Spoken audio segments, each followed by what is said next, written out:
My fellow New Yorkers, today begins a new era. I stand before you, moved by the privilege of taking this sacred oath, humbled by the faith that you have placed in me, and honored to serve as either your 111th or 112th mayor of New York City. But I do not stand alone. I stand alongside you, the tens of thousands of you gathered here in Lower Manhattan, warmed against the January chill by the resurgent flame of hope.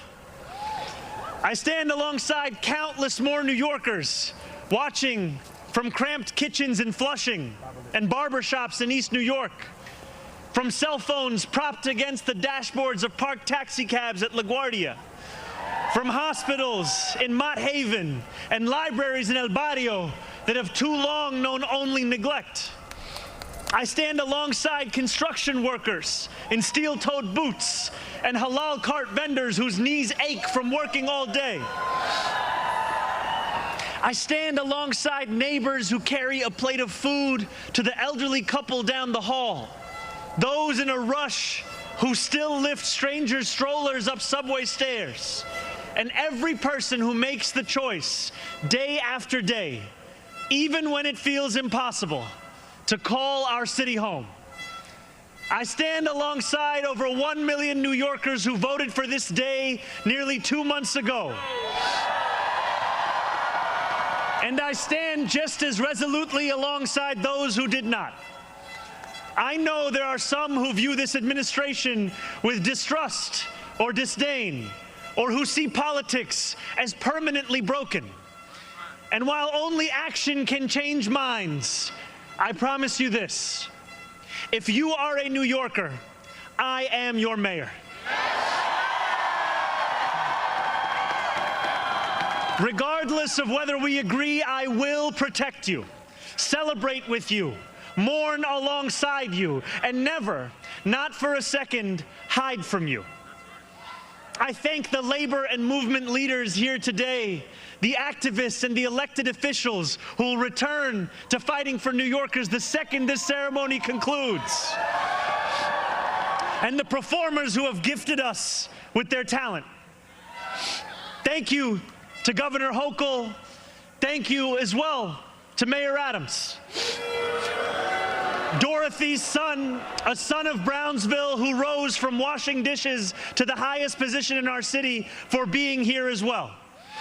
He and I have had our share of disagreements, but I will always be touched that he chose me as the mayoral candidate that he would most want to be trapped with on an elevator.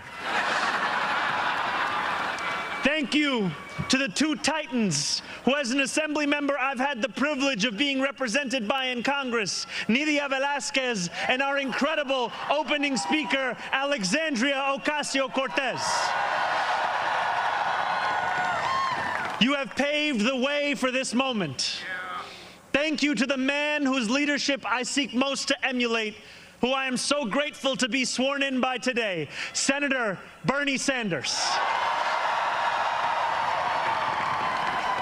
Thank you to my teams, from the assembly to the campaign to the transition, and now the team I am so excited to lead from City Hall. Thank you to my parents, Mama and Baba, for raising me, for teaching me how to be in this world, and for having brought me to this city. Thank you to my family from Kampala to Delhi. And thank you to my wife, Rama.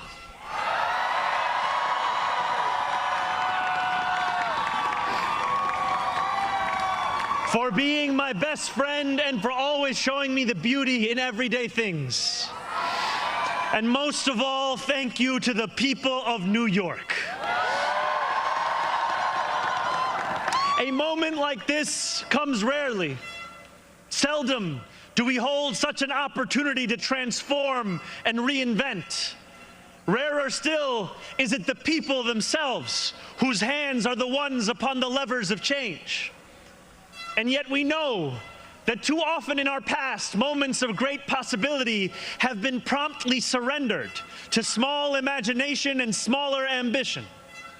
What was promised was never pursued. What could have changed remained the same. For the New Yorkers most eager to see our city remade, the weight has only grown heavier. The wait has only grown longer. In writing this address, I have been told that this is the occasion to reset expectations, that I should use this opportunity to encourage the people of New York to ask for little and expect even less. I will do no such thing. The only expectation I seek to reset is that of small expectations. Beginning today, we will govern expansively and audaciously. We may not always succeed, but never will we be accused of lacking the courage to try. To those who insist that the era of big government is over, hear me when I say this. No longer will City Hall hesitate to use its power to improve New Yorkers' lives.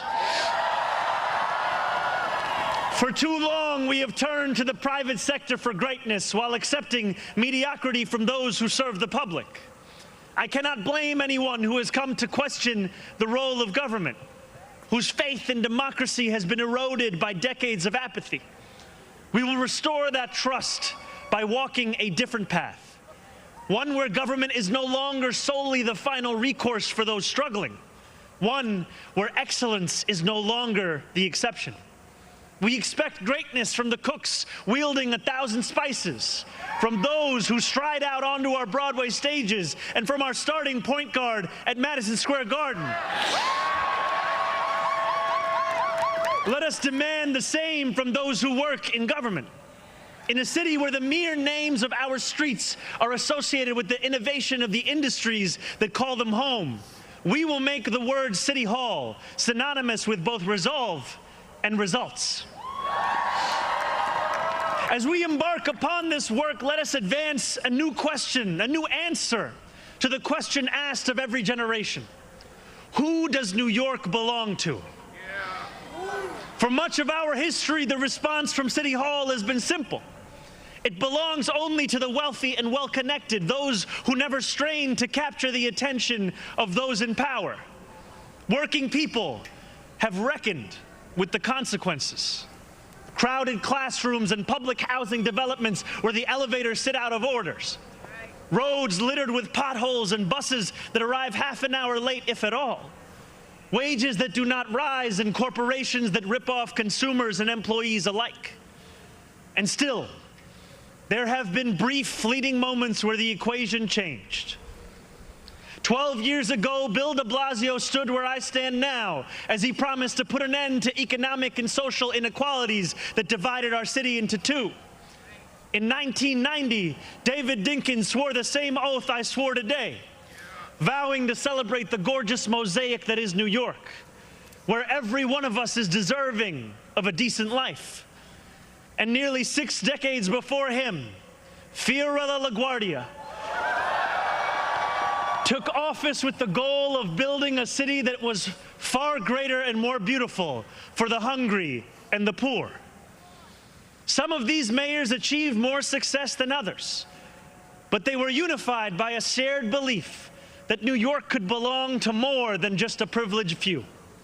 It could belong to those who operate our subways and rake our parks, those who feed us biryani and beef patties, picanha and pastrami on rye. And they know that this belief could be made true if only government dared to work hardest for those who work hardest. Over the years to come, my administration will resurrect that legacy.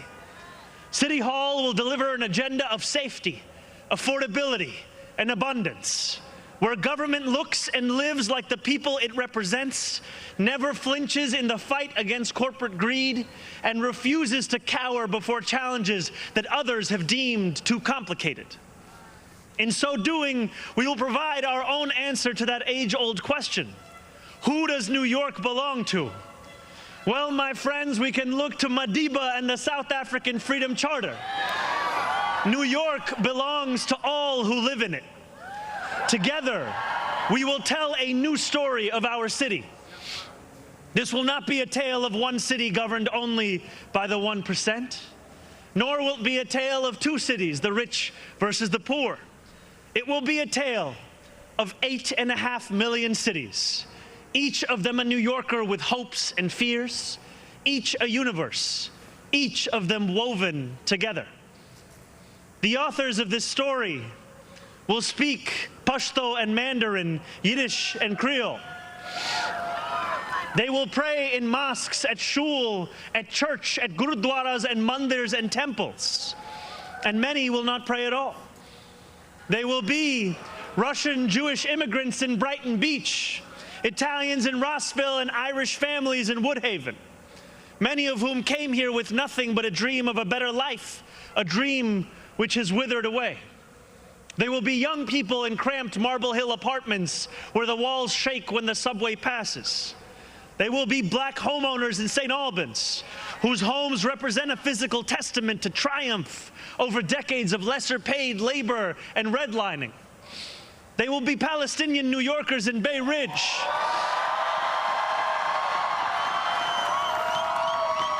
who will no longer have to contend with a politics that speaks of universalism and then makes them the exception. Few of these 8.5 million will fit into neat and easy boxes. Some will be voters from Hillside Avenue or Fordham Road who supported President Trump a year before they voted for me, tired of being failed by their party's establishment. The majority will not use the language that we often expect from those who wield influence. I welcome the change. For too long, those fluent in the good grammar of civility have deployed decorum to mask agendas of cruelty. Many of these people have been betrayed by the established order. But in our administration, their needs will be met. Their hopes and dreams and interests will be reflected transparently in government. They will shape our future. And if for too long these communities have existed as distinct from one another, we will draw this city closer together. We will replace the frigidity of rugged individualism with the warmth of collectivism. If our campaign demonstrated that the people of New York yearn for solidarity, then let this government foster it. Because no matter what you eat, how you pray, or where you come from, the words that most define us are the two we all share: New Yorkers. And it will be New Yorkers who reform a long broken property tax system. New Yorkers who will create a new Department of Community Safety that will tackle the mental health crisis and let the police focus on the job they signed up to do. New Yorkers who will take on the bad landlords who mistreat their tenants and free small business owners from the shackles of bloated bureaucracy. And I am proud to be one of those New Yorkers. When we won the primary last June, there were many who said these aspirations and those who held them had come out of nowhere. Yet one man's nowhere is another man's somewhere. This movement came out of 8.5 million somewheres. Taxi cab depots and Amazon warehouses, DSA meetings and curbside domino games. The powers that be had looked away from these places for quite some time, if they'd known about them at all. So they dismissed them as nowhere. But in our city, where every corner of these 5 boroughs holds power, there is no nowhere, and there is no one. There is only New York, and there are only New Yorkers. 8.5 million New Yorkers will speak this new era into existence. It will be loud. It will be different. It will feel like the New York we love. No matter how long you have called this city home, that love has shaped your life. I know that it has shaped mine. This is the city where I set land speed records on my Razor scooter at the age of 12. Quickest 4 blocks of my life. The city where I ate powdered donuts at halftimes during AYSO soccer games and realized I probably was not going to be going pro. The city where I devoured 2 big slices at Coronet's Pizza, played cricket with my friends at Ferry Point Park, and took the 1 train to the BX10 only to still show up late to Bronx Science. The city where I have gone on hunger strike just outside these gates. Sat claustrophobic on a stalled N train just after Atlantic Avenue and waited in quiet terror for my father to emerge from 26 Federal Plaza. The city where I took a beautiful woman named Rama to McCarran Park on our first date and swore a different oath to become an American citizen on Pearl Street. To live in New York, to love New York, is to know that we are the stewards of something without equal in our world. Where else can you hear the sound of the steel pan, savor the smell of sancocho, and pay $9 for coffee on the same block? Where else could a Muslim kid like me grow up eating bagels and lox every Sunday? That love will be our guide as we pursue our agenda. Here, where the language of the New Deal was born, we will return the vast resources of this city to the workers who call it home. Not only will we make it possible for every New Yorker to afford a life they love once again, we will overcome the isolation that too many feel and connect the people of this city to one another. The cost of childcare will no longer discourage young adults from starting a family, because we will deliver universal childcare for the many by taxing the wealthiest few. Those in rent-stabilized homes will no longer dread the latest rent hike, because we will freeze the rent. Getting on a bus without worrying about a fare hike or whether you'll be able to get to your destination on time will no longer be deemed a small miracle, because we will make those buses fast and free. These policies are not simply about the costs we make free, but the lives we fill with freedom. For too long in our city, freedom has belonged only to those who can afford to buy it. Our city hall will change that. These promises carried our movement to City Hall, and they will carry us from the rallying cries of a campaign to the realities of a new era in politics. 2 Sundays ago, as snow softly fell, I spent 12 hours at the Museum of the Moving Image in Astoria, listening to New Yorkers from every borough as they told me about the city that is theirs. We discussed construction hours on the Van Wyck Expressway and EBT eligibility, affordable housing for artists and ICE raids. I spoke to a man named TJ who said that one day a few years ago, his heart broke as he realized that he would never get ahead here, no matter how hard he worked. I spoke to a Pakistani auntie named Samina, who told me that this movement had fostered something too rare: softness in people's hearts. As she said to me in Urdu, "Logo ke dil badal gaye hain." 142 New Yorkers out of 8.5 million. And yet, if anything united each person sitting across from me, it was the shared recognition that this moment demands a new politics and a new approach to power. We will deliver nothing less as we work each day to make this city belong to more of its people than it did the day before. Here is what I want you to expect from the administration that this morning moved into the building behind me. We will transform the culture of City Hall from one of no to one of how. We will answer to all New Yorkers, not to any billionaire or oligarch who thinks they can buy our democracy. We will govern without shame and insecurity, making no apology for what we believe. I was elected as a democratic socialist, and I will govern as a democratic socialist.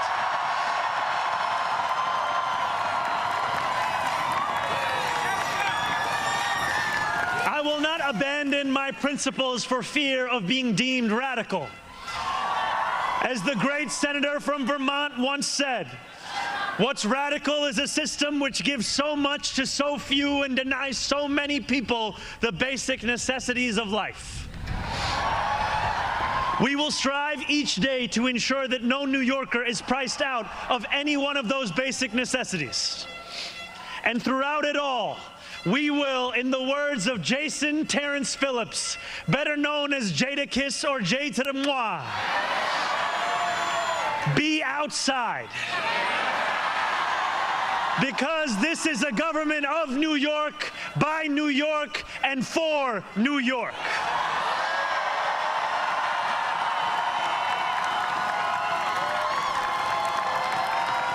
Before I end, I want to ask all of you, if you are able, whether you are here today or anywhere watching, to stand with me.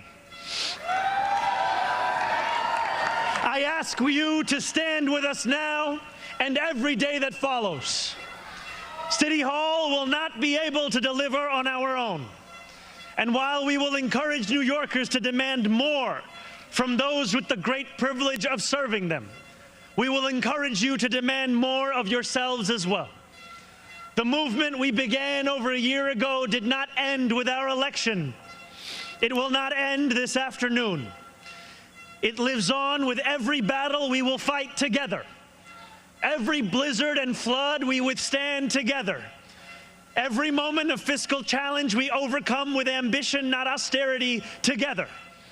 Every way we pursue change in working people's interests rather than at their expense, together.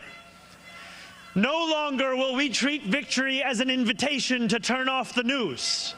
From today onwards, we will understand victory very simply. Something with the power to transform lives, and something that demands effort from each of us every single day.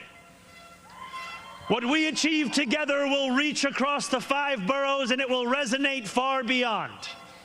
There are many who will be watching. They want to know if the left can govern. They want to know if the struggles that afflict them can be solved. They want to know if it is right to hope again.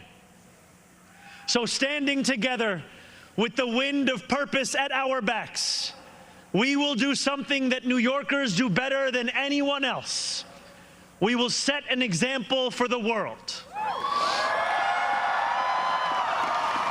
If what Sinatra said is true, let us prove that anyone can make it in New York and anywhere else too. Let us prove that when a city belongs to the people, there is no need too small to be met, no person too sick to be made healthy, no one too alone to feel like New York is their home. The work continues. The work endures. The work, my friends, has only just begun. Thank you.